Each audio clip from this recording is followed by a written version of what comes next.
رمضان المبارک په آخري عشرې کې بیا آخري جمعې کې چې کله د رمضان المبارک آخري جمعه وي نو په دې کې ځینې خلک ډیر بدعات او خرافات خوروي. لکه تاسې ګورئ اوس هم په میسیجونو باندې په وټساپونو په مسنجرو باندې یو پوسټ چلیږي چې هغه په قضای عمرې په نوم سره چې هغه چا چې هغه نه منځونه قضا شوي وي د رمضان المبارک آخري عشرې په آخري جمعې کې یو 4 رکعته نفل چا وکړل نو الله تعالی به د 80 کالو قضا منظوره الله تعالی بیا هغه ګناه ختم کړي او قضا منظور ضرورت ورته بیا نشته. حالانکه د اهل سنت والجماعت په نسبت چا نه چې منځونه قضا شول د هغه کفاره دا دی چې هغه منځونه به راګرځوي. ځکه چې حضرت رسول الله صلی الله علیه وسلم فرمایي په مسلم شریف کې حدیث دی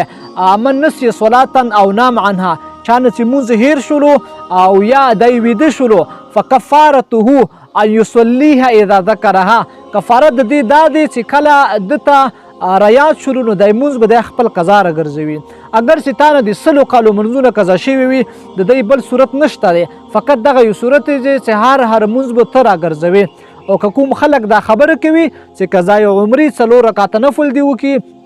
او د ټول 80 کالو منځونه به ورته معاف شي کوم ورته قضا شوي دي، حالانکه د دې ثبوت نشته دی. ځکه دوی هم چې کم حدیث راوړي علما کرام فرمایي دا منګړت حدیث دی، ځان یې رجوع کړی دی. ځکه د په مقابل کې د غلطه مسلم حدیث تاسو ته ما ذکر کړه دغه صورت نه ما سوا بل هیڅ صورت نشته. لهذا که کوم خلکو